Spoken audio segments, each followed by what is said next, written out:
पटना में बीजेपी के राष्ट्रीय कार्यकारी अध्यक्ष नितिन नवीन का जोरदार स्वागत किया गया। मेगा रोड शो में बिहार बीजेपी के सभी बड़े नेता मौजूद रहे। इस दौरान कार्यकर्ताओं ने नितिन नवीन पर बुलडोजर से फूल बरसाकर उनका स्वागत किया।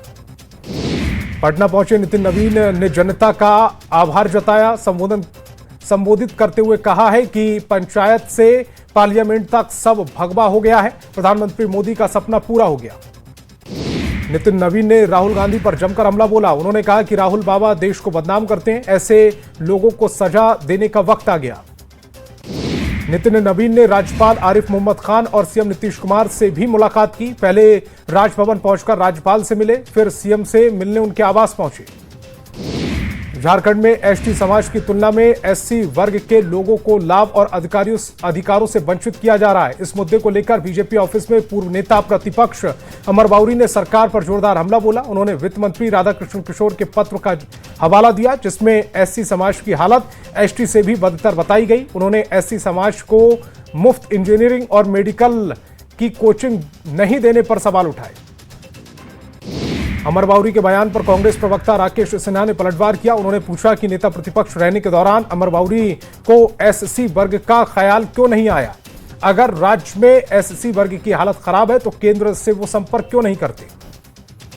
धनबाद में डीएमएफटी यानी डिस्ट्रिक्ट मिनरल फाउंडेशन ट्रस्ट की बैठक में 22 दिसंबर को विवाद के साथ संपन्न हुई। करीब 300 करोड़ की राशि से 500 योजनाओं को पारित किया गया। बैठक के दौरान गिरिडीह सांसद के साथ निरसा विधायक ने डीएमएफटी फंड से लूट का आरोप लगाया। रांची में हुई हेमंत कैबिनेट की बैठक में आज बड़ा फैसला लिया गया। कैबिनेट ने पेसा कानून को पास कर दिया। साथ ही बैठक में 39 प्रस्तावों पर मोहर लगाई गई। झारखंड मंत्रालय में राज्य सरकार और बैंक ऑफ इंडिया के बीच कर्मचारियों के वेतन और पेंशन खाता पैकेज पर एमओयू हस्ताक्षर समारोह आयोजित हुआ है। मुख्यमंत्री हेमंत सोरेन की मौजूदगी में समारोह का आयोजन हुआ। इस दौरान वित्त मंत्री, मुख्य सचिव और बीओआई के कार्यपालक निदेशक भी मौजूद रहे। मुख्यमंत्री ने कहा कि यह पैकेज कर्मचारियों के जीवन सुरक्षा और रिटायरमेंट के बाद सुविधाओं को सुनिश्चित करेगा। में आक्रोश देखा जा रहा है। वहीं धनबाद में भी आज हिंदू राष्ट्र समन्वय समिति के सदस्यों ने विरोध प्रदर्शन किया। इस दौरान कार्यकर्ताओं ने बांग्लादेश सरकार के खिलाफ जमकर नारेबाजी की। भागलपुर के जगदीशपुर में रोजगार सह मार्गदर्शन मेला का आयोजन किया गया, जिसमें देश और राज्य की कई कंपनियों ने हिस्सा लिया। इस दौरान जीविका दीदियों ने स्टॉल लगाकर रोजगार की जानकारी दी।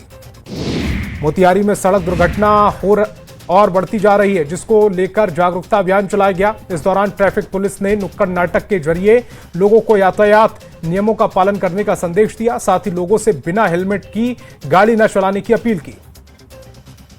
पूर्णिया के समरणालय स्थित महानंदा सभागार में आज अनुश्रवण समिति की बैठक आयोजित की गई। बैठक की अध्यक्षता पूर्णिया के सांसद पप्पू यादव ने की। इस दौरान पप्पू यादव ने एक एक कर सभी विभागों के कार्यों की समीक्षा और निर्देश दिए। औरंगाबाद में केएस सिन्हा कॉलेज में 2 दिवसीय कॉन्फ्रेंस का आयोजन किया गया। आर्टिफिशियल इंटेलिजेंस के विषय में इस कॉन्फ्रेंस का आयोजन हुआ। कॉन्फ्रेंस में सैकड़ों छात्र छात्राओं ने हिस्सा लिया। रांची में जनजातीय स्वशासन महोत्सव का आयोजन किया गया। इस कार्यक्रम में मंत्री दीपिका पांडे सिंह मुख्य अतिथि रही। इस दौरान न्यूज लेटर और पोर्टल को लॉन्च किया गया। मधुबनी में राज्य स्तरीय युवा महोत्सव चल रहा है, जिसमें भाग लेने सासाराम से 21 प्रतिनिधियों की टीम मधुबनी रवाना हुई। इस दौरान जिला शिक्षा पदाधिकारी और जिला कला संस्कृति पदाधिकारी ने हरी झंडी दिखाकर बस को रवाना किया। गोपालगंज में नल जल योजना के अनुरक्षकों ने आंदोलन करने की रणनीति बनाई। आज बड़ी संख्या में कलेक्ट्रेट पहुंचकर अनुरक्षकों ने प्रभारी डीएम को मांग पत्र सौंपकर मानदेय के भुगतान की गुहार लगाई। अनुरक्षकों ने कहा कि बकाया मानदेय का भुगतान 15 दिनों में नहीं होने पर अनिश्चितकालीन के लिए आंदोलन किया जाएगा। लखीसराय के सूर्यगढ़ा स्थित +2 पब्लिक हाई स्कूल में साइबर सुरक्षा जागरूकता शिविर का आयोजन किया गया। कार्यक्रम में सूर्यगढ़ा थाना अध्यक्ष भगवान राम ने विद्यार्थियों को डिजिटल दुनिया में सुरक्षित रहने के उपाय बताए। राष्ट्रीय महिला आयोग की अध्यक्ष विजया राहटकर का 1 दिवसीय हजारीबाग दौरा संपन्न हुआ। इस दौरान उन्होंने महिला सशक्तिकरण, महिला सुरक्षा, साइबर अपराध और कार्यस्थल पर महिलाओं के अनुकूल वातावरण जैसे महत्वपूर्ण विषयों पर संवाद किया। साथ ही इस दौरान उन्होंने पुलिस अधिकारियों के साथ समीक्षा बैठक की।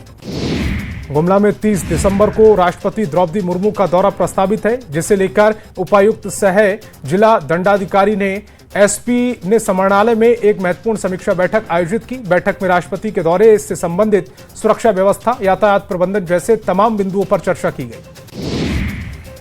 खगड़िया समाहरणालय परिसर के उद्योग भ्रमण कार्यालय के तहत प्रशिक्षण प्राप्त करने के लिए टीम बेगूसराय के लिए रवाना हुई। टीम को खगड़िया के डीएम नवीन कुमार ने हरी झंडी दिखाकर रवाना किया। इस दौरान डीएम ने बताया कि इस प्रशिक्षण से जिले में उद्योग के विकास को बढ़ावा मिलेगा।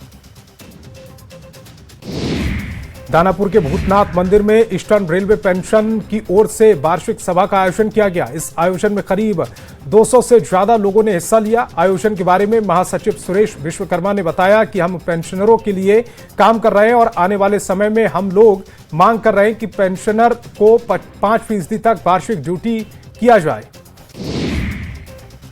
जमुई सदर अस्पताल में एक बार फिर कुव्यवस्था सामने आई है। इमरजेंसी वार्ड में करीब 1 घंटे तक बिजली गुल रही, जिससे मोबाइल टॉर्च की रोशनी में मरीजों का इलाज करना पड़ा। गुरु गोविंद सिंह महाराज के 359वें प्रकाश पर्व को लेकर पटना में धार्मिक उल्लास देखा जा रहा है। 9वें दिन भी तख्त श्री हरमंदिर जी पटना साहिब से प्रभात फेरी निकाली गई। 25 दिसंबर को बड़ी प्रभात फेरी, 26 को गाय घाट के नगर कीर्तन और 27 दिसंबर को विशेष दीवान का आयोजन होगा। अररिया में ठंड और कड़ाके की सर्दी का प्रकोप जारी है। 2 दिनों से बर्फीली हवा ने जनजीवन मुश्किल कर दिया है। अररिया शहर के काली मंदिर चौक में लोग खुद अलाव जलाकर गर्माहट लेते रहे। नगर परिषद ने कुछ स्थानों पर अलाव की व्यवस्था की है। हजारीबाग के विनोबा भावे विश्वविद्यालय में 10वां दीक्षांत समारोह मनाया गया, जिसमें मुख्य अतिथि के रूप में राज्यपाल संतोष कुमार गंगवार ने छात्रों को उपाधि प्रदान की। दीक्षांत समारोह में डी लिट, पीएचडी और टॉपरों को कुल 347 उपाधियां दी गई हैं। नव वर्ष के आगमन से पहले ही चाईबासा में पर्यटन स्थल गुलजार होने लगे हैं। जिले के ऐतिहासिक पोड़ा हाट स्थित प्राकृतिक सौंदर्य से भरपूर पंसुआ डैम में पर्यटकों की भीड़ बढ़ने लगी है। लोग पिकनिक मनाने के लिए स्पीड मोटर बोटिंग का आनंद ले रहे हैं। खूबसूरत नजारों के बीच पर्यटक सुकून के पल बिता रहे हैं। जहानाबाद में 2 दिवसीय किसान मेला सह पशु प्रदर्शनी का आयोजन किया गया। प्रदर्शनी का एडीएम और जिला कृषि पदाधिकारी ने उद्घाटन किया। इस दौरान विभिन्न उत्पादों और कृषि यंत्रों की प्रदर्शनी लगाई गई। दरभंगा में रोजगार सह मार्गदर्शन मेले का आयोजन किया गया। मेले में जीविका दीदियों ने अहम भूमिका निभाई। कड़ाके की ठंड के बावजूद जीविका दीदियों ने पूरी निष्ठा और समर्पण के साथ मेले की व्यवस्था संभाली।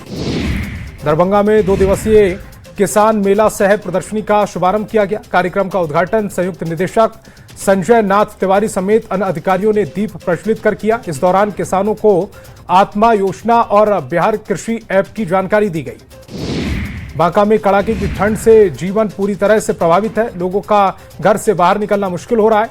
ठंडक को देखते हुए जिलाधिकारी ने निर्देश दिया कि जिला मुख्यालय समेत सभी प्रखंडों के चौक चौराहों पर अलाव की व्यवस्था की गई है।